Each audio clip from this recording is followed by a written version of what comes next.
ஊமன்கண் போல ஊமன்கண் போல ஒளியும் மிக இருளை யாமன்கண் காணாது. அதாவது ஊமன்கண் என்பதற்கு கோட்டான் கோட்டான் ஆந்தை விட பெருசா ஆந்தையில ஒரு வகை ஊமன் என்பதற்கு கோட்டான்னு சொல்லுங்க. ஆந்தை விட பெருசா இருக்கும். அந்த கண்ணு போல ஆன்மாவின் அறிவுக்கு இதை விட கேவலமா நம்ம எடுத்துக்க முடியாது. எவ்வளவு டென்ஷன் ஆயிட்டாரு யாரு? உமாபதி சிவடா நம்மளை பார்த்து அவ்வளவு டென்ஷன் ஆயிட்டாரு. கோட்டா மாதிரி முடிக்கிறாங்க இல்லையா? அந்த கோட்டானுடைய கண் போல நம்ம அறிவு எப்படி இருக்கிறதுங்க? கோட்டானுடைய கண் போல ஊமன் கண் போல ஊமன் கண் போல கோட்டானுடைய கண் போல ஆன்மாவினுடைய அறிவு இருக்கிறது என்று சொல்றாங்க. என்னங்க அப்படின்னா என்ன அப்படின்னு கேட்டீங்கன்னா, பகல்ல அதுக்கு கண்டு தெரியும். பகல்ல கண்டு தெரியாது. அப்ப எல்லாரும் பகல்ல என்ன செய்வாங்க? நல்லா இயற்கையை ரசிச்சு நல்லா வேலை செஞ்சு இந்த உலகத்தை அனுபவிச்சுட்டு இருப்பாங்க. உலகத்தை அனுபவிச்சுட்டு இருப்பாங்க. கோட்டா மட்டும் ஒரு மரத்துல உட்காந்து ஒன்றும் தெரியாது. அப்படியே உட்காந்து ஒரு அனுபவம் நிகழாது. ஒரு அனுபவம் நிகழாது. உலகம் இயங்கி கொண்டு இருக்கும்.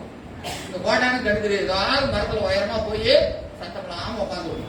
ஏன்னா அது எதுவும் ஒன்றும் அதுக்கு இயக்கமே இருக்காது. கண்ணு தெரியாத பேசாம உட்காந்து. உலகம் எல்லாம் அடங்கிடும். 6 மணிக்கு மேல உலகம் எல்லாம் அடங்கி இருட்டு வந்துடும். இருட்டு வந்தோடனே அது பளிச்சுன்னு பளிச்சுன்னு கண்ணி தெரியும். இப்போ உலகத்துல அனுபவிக்க வேண்டிய இன்பங்கள் எவ்வளவோ இருக்கு. எத்தனையோ இன்பங்கள் இருக்கிறது. அது எதுவுமே அதுக்கு கண்ணு தெரியாது. ஏன்னா இருட்டு வந்துருச்சா இல்லையா? இருட்டு வந்து விட்டது. அது என்ன செய்யும்? அதையெல்லாம் அது கண்ணுக்கே தெரியும். அதுக்கு எது தெரியும் அப்படின்னு கேட்டீங்கன்னா, இறந்த பிணங்கள் இருக்கு. இறந்த பிணங்கள் தான் நல்லா தெரியும். போய் அங்க நின்று அதனுடைய சதைகளை கவ்வி உண்ணும்.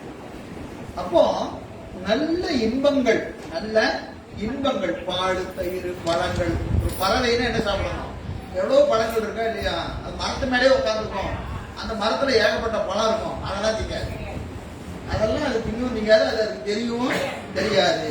அழுகிய பிணங்களை விரும்பி அது என்ன கோட்டானுடைய இயல்பு. தெரிய வேண்டியது தெரியல. தெரியக்கூடாதது மிக தெளிவாக தெரியல. அப்போ தெரியாது, இது தெரியலங்கிறத கூட குற்றம் இல்லை. வேண்டாதது நல்லா தெரியுது, நல்லா தெரிகிறது. இதுதான் அந்த கோட்டானுடைய பார்வையினுடைய லட்சணம். இந்த ஆன்மா இப்படித்தான் இருக்கிறது. அத்துணை போகங்களில் தரக்கூடிய பரம்பொருள் இருக்கிறது. ஒன்றும் தெரியல. உவர்க்க வேண்டிய உலகம் மிக நன்றாக தெரிகிறது. விட வேண்டிய உலகம் பளிச்சில் தெரியுது. பெற வேண்டிய சிவம் சுத்தமா தெரியுது. ஏன்னா இதனுடைய அறிவு எது போல இருக்கிறது? கோட்டானுடைய கண் போல, ஓமன் கண் போல ஒளியும் மிக இருள். ஒளி எது? சிவம். அது எப்படி இருக்கு? இருக்கா தெரியுது. சிவம் அங்கேயா தெரியுதானா? எங்க தெரியுது? தெரியல. உலகம் நல்லா தெரியுது. ஒளியும் மிக இருளே யாமன்கண் காணாது. அது என்னதுங்க? இது வாமன்கண் என்று ஒரு பாடம் இருக்கிறது. வாமன் என்பதும் ஒரு பாடம் இருக்கிறது. யாமன் என்ற ஒரு பாடமும் இருக்கிறது. எனவே இங்க மண் காணாது. மண் என்பது நிலைத்த பொருள். அந்த நிலைத்த பொருளாகிய அந்த சிவத்தை மண்ணை காண மாட்டார். மண்ணை நிலைத்த பொருள் எது? சிவம் தான். மண்ணினின்று என்பது என்னதுங்க? நிலை பெற்று. மன்றுள் மண்ணினின்று. பெருமான் எங்க ஆடுகிறார்?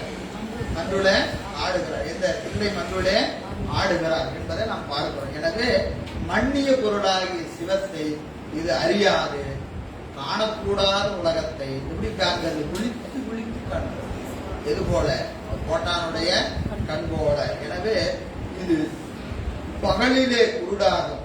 பார்க்க வேண்டியதை பார்க்காமலும் உலகத்தை ரொம்ப விரும்பி பார்க்கிறதாகவும் இருக்கிறது என்பதை காட்டுகிறார். அதிகாரத்தை நிறைவு பண்ணி இந்த அதிகாரத்தை நிறைவு பண்ணிடலாம். டைம் ஆச்சு.